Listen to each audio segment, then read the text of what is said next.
Okay అండి, మరి participants ఇద్దరు రెడీ ఊరించే వంటలు చేయడానికి. హాయ్ అండి. మీ పేరేంటి? భవాని. భవాని. ఎక్కడి నుంచి వస్తున్నారు భవాని గారు? నకరేకల్. నకరేకల్. ఓకే, మీ పేరండి? శ్రీవాణి. మీరు ఎక్కడి నుంచి వస్తున్నారు? నకరేకల్ నుంచి వస్తున్నాను. మీ ఇద్దరు సిస్టర్సా?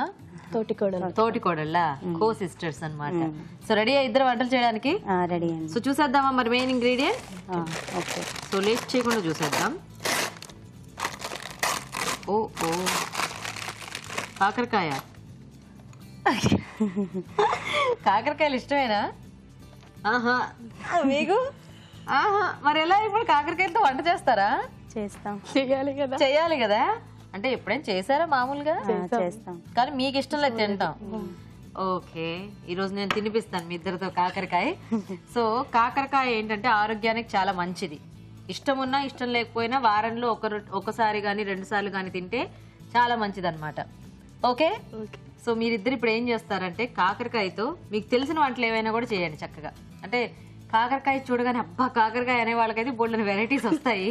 మరి మీ ఇద్దరు కొంచెం ఆలోచించాలేమో. ఆలోచించండి కొద్దిగా కాకరకాయతో ఏం చేయొచ్చు. సో మీరు ఎక్కడైనా చూసింది కానీ విన్నది కానీ తిన్నది కానీ అలాంటివి ఏమైనా ఉంటే ఈరోజు ఇక్కడ చేసి చూపించాలి. ఓకే, సో టైం ఆన్ చేస్తాను నేను. సో ఈ టైం ఆన్ చేసిన తర్వాత మీ ఇద్దరిలో ఎవరైతే ఫస్ట్ రెసిపీ పేరు చెప్తారో అప్పుడు ఆఫ్ చేస్తే వాళ్ళు ఫస్ట్ వంట చేయాలి. ఓకే, సో ఆన్ చేస్తున్నాను టైమ్. ఇద్దరు ఆలోచించుకొని నాకు చెప్పండి. ఓకే. సో కాకరకాయతో జనరల్గా ఎక్కువ అంటే మనము కూరలు, ఫ్రైస్, పచ్చళ్ళు ఇలాంటివి చేస్తూ ఉంటాం. అంటే మీకు ఐడియా రావడానికి నేను చెప్తున్నాను అనమాట. వీటిలోంచి మీరు ఏదైనా కూడా పిక్ చేసుకోవచ్చు. అలాగా స్టఫ్ చేసి చేస్తారు, లేదంటే బాగా డీప్ ఫ్రై చేసి చేస్తారు, లేదంటే పచ్చళ్ళు చేస్తారు. సో ఆలోచించండి, ఆలోచించి తొందరగా చేయండి, టైం అయిపోతుంది. స్టఫ్డ్ కాకరకాయ చేస్తాం. భవానీ గారు 36 సెకండ్లు అయింది. స్టఫ్డ్ కాకరకాయ చేస్తారా? ఓకే. ఓకే, మరి స్టఫ్డ్ కాకరకాయ తయారీకి కావాల్సిన పదార్థాలు ఏంటో ఒకసారి చూద్దాం. స్టఫ్డ్ కాకరకాయ తయారు చేయడానికి కావాల్సిన పదార్థాలు: కాకరకాయలు పావు కిలో, జీడిపప్పు పొడి 1/2 కప్పు, ఎండు కొబ్బరి పొడి పావు కప్పు, అల్లం వెల్లుల్లి పేస్ట్ 1 టీ స్పూన్, ఎండుమిరపకాయలు 2, ధనియాలు 1 టేబుల్ స్పూన్, నిమ్మరసం 1 టీ స్పూన్, ఉప్పు తగినంత, కారం తగినంత, పసుపు చిటికెడు, పోపు దినుసులు 1 టీ స్పూన్, జీడిపప్పు కొద్దిగా, కరివేపాకు 2 రెమ్మలు, నూనె 4 టేబుల్ స్పూన్లు. కావాల్సిన పదార్థాలన్నీ చూసారు కదా. సో భవానీ గారు ఏంటి కారం పట్టుకొని రెడీగా ఉన్నారు? ఏంటి కారం? అల్లం వెల్లిపాయ పేస్ట్, ధనియా పౌడరు, ఉప్పు, కారం, అల్లం వెల్లుల్లియా?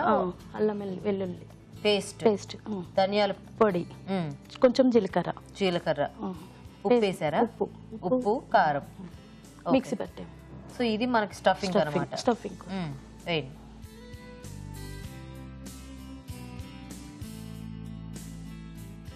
సో కారంలో అల్లం వెల్లుల్లి పేస్ట్, ధనియాలు, జీలకర్ర, కొద్దిగా ఉప్పు ఇవన్నీ వేసేసి గ్రైండ్ చేసుకున్నారు. ఫస్ట్ అది వేసుకున్నాం అనమాట. తర్వాత జీడిపప్పు పౌడర్, జీడిపప్పు పొడి, కొబ్బరి, ఎండు కొబ్బరి పొడి, ఎండు కొబ్బరి పొడి. ఇప్పుడు ఇదంతా స్టఫ్ చేసుకొని మనం వేయించుకోవటమేనా? స్టఫ్ చేసుకొని వేయించుకోవాలి.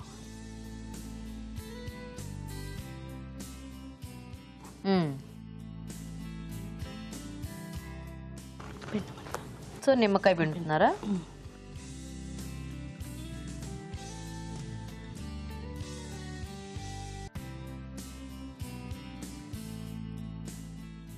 ఇప్పుడు మీకు కాకరకాయ అంటే ఇష్టం లేదన్నారు కదా, మరి ఈ వంట ఎక్కడ నేర్చుకున్నారు? వదినా పిన్ని చెప్పారు.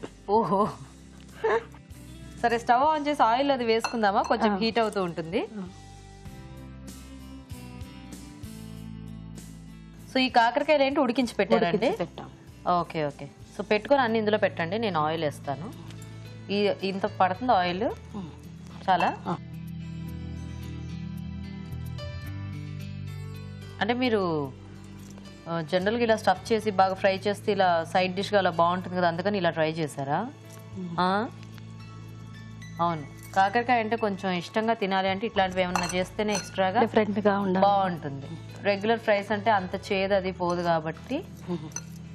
ఇప్పుడు ఇందులో కూడా కొంచెం మనకి చేదు తెలుస్తూ ఉంటుంది. ఈ చేదు కూడా తెలియకుండా ఉండాలంటే కొద్దిగా ఫస్ట్ ఈ కాకరకాయని కొంచెం బాగా వేయించుకుంటే ఆయిల్లో కొద్దిగా చేదు తగ్గుతుంది అనమాట.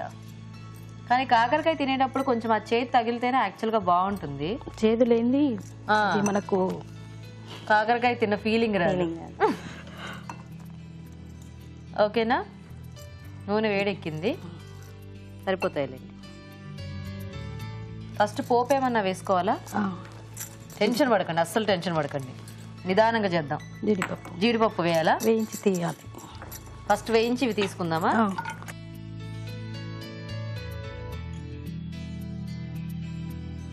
ఆల్రెడీ జీడిపప్పు పొడి వేసాము, ఇవేంటి గార్నిష్ చాలా ఇందులోకి తీసేసాయి. మీ ఇద్దరేనా తోడికోడళ్ళు, ఇంకా ఉన్నారా? మేమిద్దరమే. ఒక ఆడపడుచు. ఒక ఆడపడుచు. ఇద్దరు కలిసే ఉంటారా లేకపోతే సపరేట్ సపరేట్? ఒకటే దగ్గర అంటే ఒకటే ప్లేస్ లో ఉంటారు. ఓకే. జీడిపప్పు తర్వాత వేయండి. కొద్దిగా ఎండు మిరపకాయలు, పోపు దినుసులు, స్టఫ్ కొంచెం కరివేపాకు,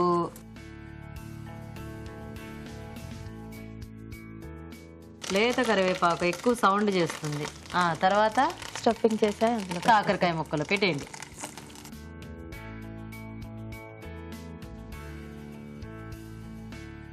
ఓకేనా? మూత పెట్టేద్దాం.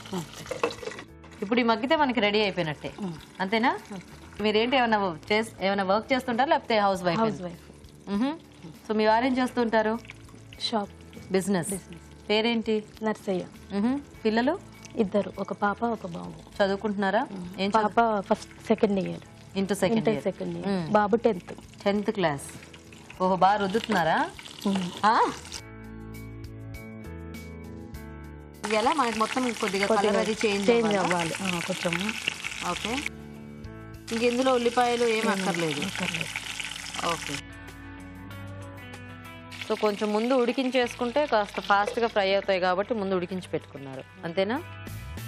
ఓకే. సో వెయిట్ చేద్దాం, చూద్దామండి. కట్టేద్దామా?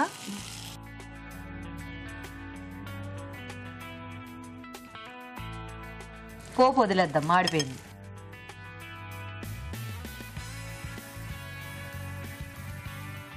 ఓకే.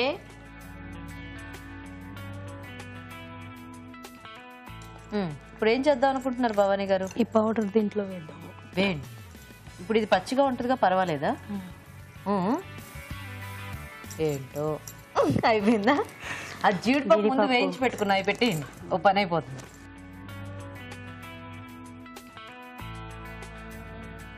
మీ టెన్షన్ ఏమో కానీ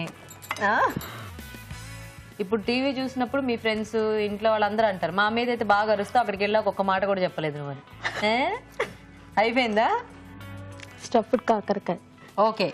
స్టఫ్డ్ కాకరకాయ రెడీ అండి. టేస్ట్ చూసే ముందు తయారీ విధానం ఇంకోసారి చూద్దాం. స్టఫ్డ్ కాకరకాయ తయారు చేసే విధానం. ముందుగా కాకరకాయలను స్టఫింగ్ వీలుగా కట్ చేసి ఉడికించి ఉంచాలి. అల్లం వెల్లుల్లి పేస్ట్, జీలకర్ర, ధనియాలు, కారం, ఉప్పు కలిపి మిక్సీ పట్టి పొడి సిద్ధం చేసుకోవాలి. ఒక బౌల్లో ముందుగా సిద్ధం చేసుకున్న పొడి, జీడిపప్పు పొడి, ఎండు కొబ్బరి పొడి, నిమ్మరసం వేసి బాగా కలుపుకోవాలి. ఈ మిశ్రమాన్ని ఉడికించిన కాకరకాయల్లో స్టఫ్ చేసుకోవాలి. పాన్ లో నూనె వేసి జీడిపప్పు వేసి వేయించి పక్కనుంచాలి. అదే పాన్ లో ఎండుమిరపకాయలు, పోపు దినుసులు, కరివేపాకు, స్టఫ్ చేసుకున్న కాకరకాయలు ఉంచి మగ్గనివ్వాలి. ఆపై వేయించిన జీడిపప్పుతో గార్నిష్ చేసి సర్వ్ చేసుకుంటే స్టఫ్డ్ కాకరకాయ రెడీ.